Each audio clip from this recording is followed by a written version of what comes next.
25শে ডানকুনিতে সমাবেশ থেকে আমি নিজেই ডাক দিয়েছিলাম পার্টি থেকে, ডানকুনি 26 থেকে 26-এর লড়াই শুরু। প্রথম কথা হচ্ছে এদের হচ্ছে গভর্নেন্সটা নেই, অ্যারোগেন্সটা আছে। দরকার রাজ্যের মানুষের কাছে more of governance, less of arrogance. তাহলে আমাকে শিক্ষার ক্ষেত্রে একটা বড় ইনভেস্টমেন্ট আমরা করতাম এবং করেছিলাম। শিক্ষক সমাজের মর্যাদাটাকে আমরা একদম উপরে নিয়ে গেছিলাম। ভালো পাত্র বলতে কাকে বোঝাবে, শিক্ষক বোঝাবে। বামফ্রন্ট সরকারটা করেছিল। আজকে দাঁড়িয়ে সে শিক্ষকের মর্যাদাও নিচে গেছে। এখন দেখো তুমি কিরকম প্রতিদিন জেলের মুখে দেখতে হচ্ছে, আর বিধাননগরে তোমার গিয়ে অবস্থানের মধ্যে রাত জাগতে হচ্ছে।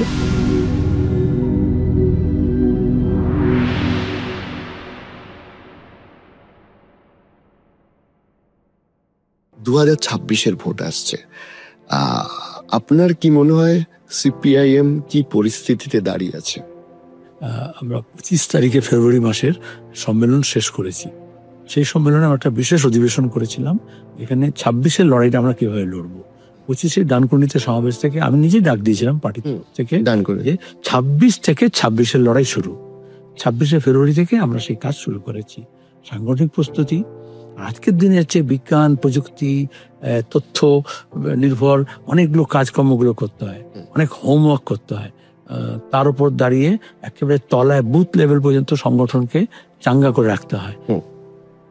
আমরা দেখলে 2 মাসের মধ্যে আমরা ব্রিগেডে ক্ষেত মজুর, কৃষক সভা, ট্রেড ইউনিয়ন এবং এর কোনো ইতিহাস নেই আর কি, বুঝতে সংগঠন শ্রেণীর মানুষ, গরিব মানুষ, সেই মানুষকে জমায়েত করা হলো।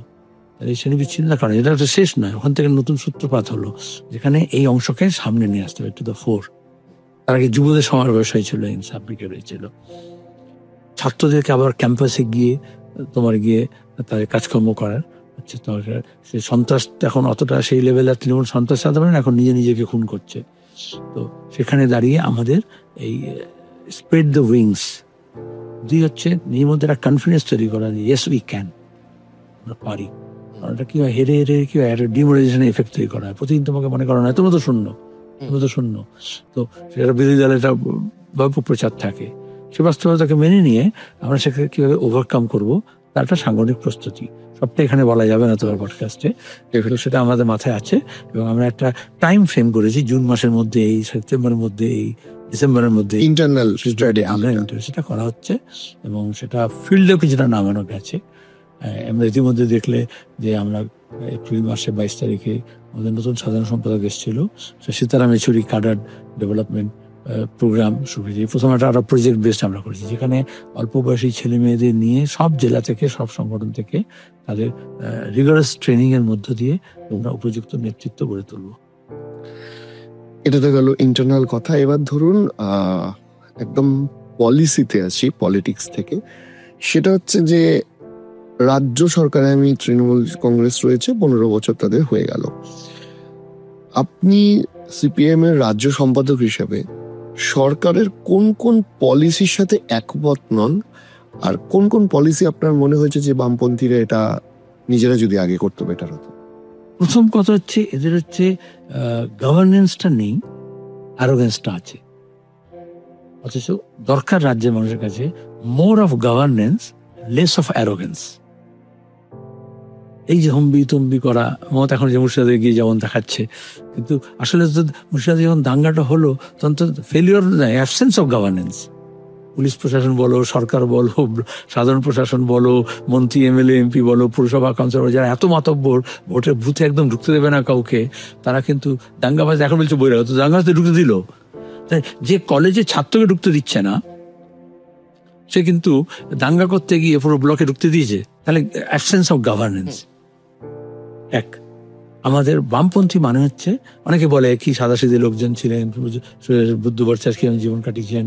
আসলে এই অ্যারোগেন্সটা কমাতে হবে। আর গভর্নেন্স করার জন্য তোমার একটা পলিসি প্রেসক্রিপশন দরকার। এই মুহূর্তে আমাদের প্রায়োরিটিটা কি, গভর্নমেন্টের সেকেন্ড হচ্ছে প্রায়োরিটি কি। আচ্ছা, এই মুহূর্তে কি রাজ্যে মন্দিরের অভাব ছিল? আমি মন্দিরের আপত্তি নেই, ব্লকে ব্লকে একটা মন্দির করুন না। তোমার সাধারণভাবে তুমি এই বাংলার একজন তরুণ হিসেবে তোমাকে জিজ্ঞেস করি, তোমার প্রায়োরিটি কি এখন এই মুহূর্তে? কি চাই?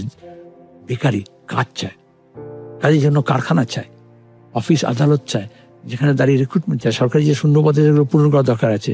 তাহলে গভর্নমেন্ট কেটার করছে, কিছু করছে না তা বলবো না, যেটা দরকার। আচ্ছা, ড্রপ আউটস বাড়ছে গোটা দেশের মধ্যে। একসময় আমাদের যখন সরকার ছিল আমরা বলছিলাম 100% এনরোলমেন্ট। আমাদের ছিল যে বয়সের ছেলেমেয়েরা স্কুলে যায়, অথচ স্কুলের বাইরে আছে, আউটার স্কুলে আছে। আমাদের কাছে চ্যালেঞ্জ হচ্ছে, প্রত্যেক জনপ্রতিনিধির এটা কাজ হচ্ছে, পঞ্চায়েত পুরসভার কাজ হচ্ছে, এমএলএ হিসেবে আমার কাজ ছিল যে একদম সেই পাড়া থেকে, সেই বাড়ি থেকে যাতে ছেলেমেয়েরা স্কুলে গিয়ে ভর্তি হয়। এটা একটা অভিযান চলছিল, একটা মুভমেন্ট, এবং আমরা অলমোস্ট 100% এনরোলমেন্ট থেকে যাচ্ছিলাম। এখন আমরা আমাদের দেশের মধ্যে ড্রপ আউটসে আমরা নিচে নেমে যাচ্ছি, বিমারু স্টেটের নিচে চলে গেছি। তাহলে এখন প্রায় এটা কি, স্কুলটাকে বাঁচানো, শিক্ষাটাকে বাঁচানো এবং স্কুলে আঙ্গনে নিয়ে আসা ছেলে মেয়েদেরকে। ড্রপ আউটস হচ্ছে পরিযায়ী, দুই হচ্ছে পরিযায়ী শ্রমিক, আমাদের এখান থেকে বাইরে যাচ্ছে কাজ করতে। তাহলে তাকে স্কিল ডেভেলপ করা হয়, যেতে হবে হয়তো এক সময়, যেখানে কলকারখানা না হয় তো যাবে। তো সে কি গাড়ি মুছবে, সে গিয়ে রান্না বান্না করবে, সে গিয়ে বাথরুম পরিষ্কার করবে, কোনো কাজই খারাপ না, তাকে উপার্জন তো করছে। কিন্তু আমার পশ্চিমবঙ্গ থেকে আগে যেত ডাক্তার, উকিল, chart accountant, engineer, software engineer. তাহলে আমার যদি ড্রপ আউটস হয় তাহলে সে আনস্কিল লেবার যাচ্ছে, সে গিয়ে এক পাহাড় থেকে আরেকটা পাহাড়ে টাওয়ারে তার টানছে, কেবল টানছে, এবং অ্যাক্সিডেন্টে মারা যাচ্ছে, তার লাশ আসছে। সে গিয়ে বাঁধ নির্মাণের মধ্যে আছে এবং সেখানে ফ্লাড হচ্ছে সিকিমে, সেখান থেকে লাশ আসছে। সে মেঘালয় গিয়ে টানেলে কাজ করছে এবং সেখান থেকে লাশ হয়ে ফিরে আসছে। তাহলে তোমার এই যে হিউম্যান ডেভেলপমেন্ট মানে কি, হিউম্যান রিসোর্স ডেভেলপমেন্ট, তাহলে তোমাকে তার মধ্যে দক্ষতা তৈরি করতে হবে, তাকে শিক্ষা দিতে হবে, তাকে উপযুক্ত তৈরি করতে হবে, তাকে এমপ্লয়েবল তৈরি করতে হবে, তাকে এন্টারপ্রাইজ তৈরি করতে হবে, যাতে সে রোজগার করতে পারে। কিন্তু জেনারেশন, তাহলে বাংলার পরিস্থিতি কি ছিল? এখনো উত্তর ভারতের অনেক গ্রামে লোকে বলে যে বিলিতি দাওয়াই আর বাঙালি ডাক্তার, যখন এলো আর কি। কিন্তু আজকে এখন কেন হচ্ছে না? তাহলে আমাকে শিক্ষার ক্ষেত্রে একটা বড় ইনভেস্টমেন্ট আমরা করতাম এবং করেছিলাম। শিক্ষক সমাজের মর্যাদাটাকে আমরা একদম উপরে নিয়ে গেছিলাম। ভালো পাত্র বলতে কাকে বোঝাবে, শিক্ষক বোঝাবে।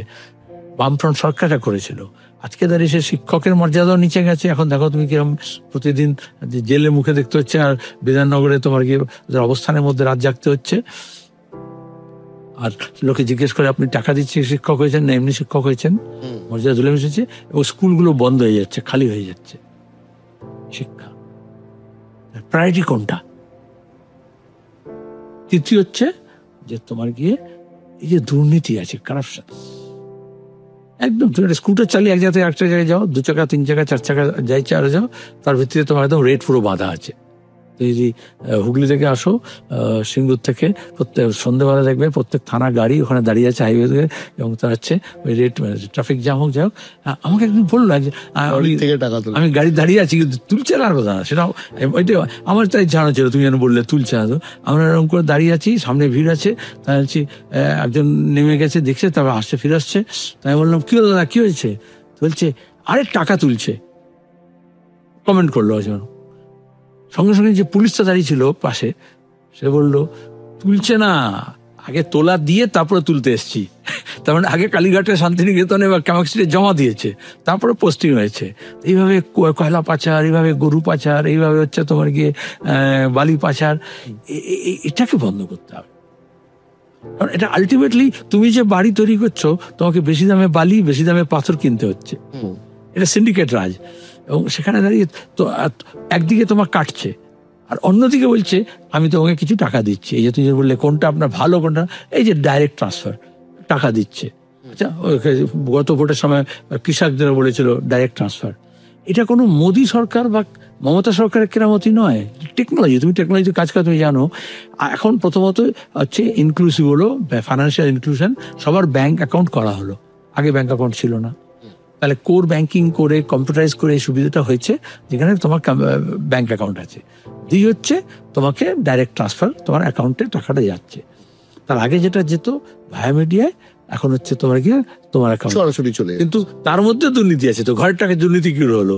অ্যাকাউন্টে টাকা যাচ্ছে কিন্তু কার নামে যাচ্ছে? জব কার্ডের দুর্নীতি কি করে হলো? কার নামে টাকা যাচ্ছে, কাকে কাজ করছে, আর কার টাকাকে তুলছে, সব পঞ্চায়েত, এইসব পুরো ব্যাংক এবং একটা কারাপশন, একটা ঘাঁটি তৈরি হয়ে গেছে। সেগুলো নিয়ে ব্যবস্থা নেওয়া হচ্ছে না। টেকনোলজি পারে কিন্তু এটা কারাপশন ফ্রি করতে, ইন্টেনশন যদি থাকে। এটা বলছে টাকা চলে আসছে আমাদের। এটা তৃণমূল বলে নয়, আমাদের দেশের প্রত্যেকটা রাজ্যে এবং এশিয়া, আফ্রিকা, ল্যাটিন আমেরিকা সমস্ত দেশে, ওয়ার্ল্ড ব্যাংকের থিওরি, যেখানে দাঁড়িয়ে এই ডেমোক্রেসিকে, ডেভেলপমেন্টের বড় কাজ যদি না করতে পারে, করার দরকার নেই, তোমাকে কিছু ক্যাশ ট্রান্সফার করতে হবে, হাতে কিছু মলমের জন্য কিছু জিনিস দিতে হবে, কুইক সলিউশন। তো এটা আপাত দৃষ্টিতে ভালো, কিন্তু এটা এটা আরো ভালো করা যায়, যে দুর্নীতি বন্ধ করা যায়, ড্রেনেজ লিকেজ বন্ধ করা যায়, তাহলে যে 2000 পাচ্ছে সে 5000 পেতে পারে। বামপন্থীরা এটা শুরু করেছে কিন্তু বামপন্থীরাই। বেকার ভাতা আমরা যখন চালু করেছিলাম তখন দক্ষিণপন্থীরা আপত্তি করতো, যেটা কেন তুমি, যখন বন্ধ কারখানার শ্রমিকদের ভাতা চালু করা হলো, যখন বার্ধক্য ভাতা, বিধবা ভাতা, পেনশন, সোশ্যাল সিকিউরিটি, কমিউনিস্টরাই ওয়ার্ল্ড ওয়াইড সোশ্যাল সিকিউরিটি জন্য লড়েছে, সামাজিক নিরাপত্তা দরকার, সবচেয়ে দুর্বল অংশ মানুষের আরো বেশি দরকার, এবং সেটাকে আরো ভালো করে করা যায়।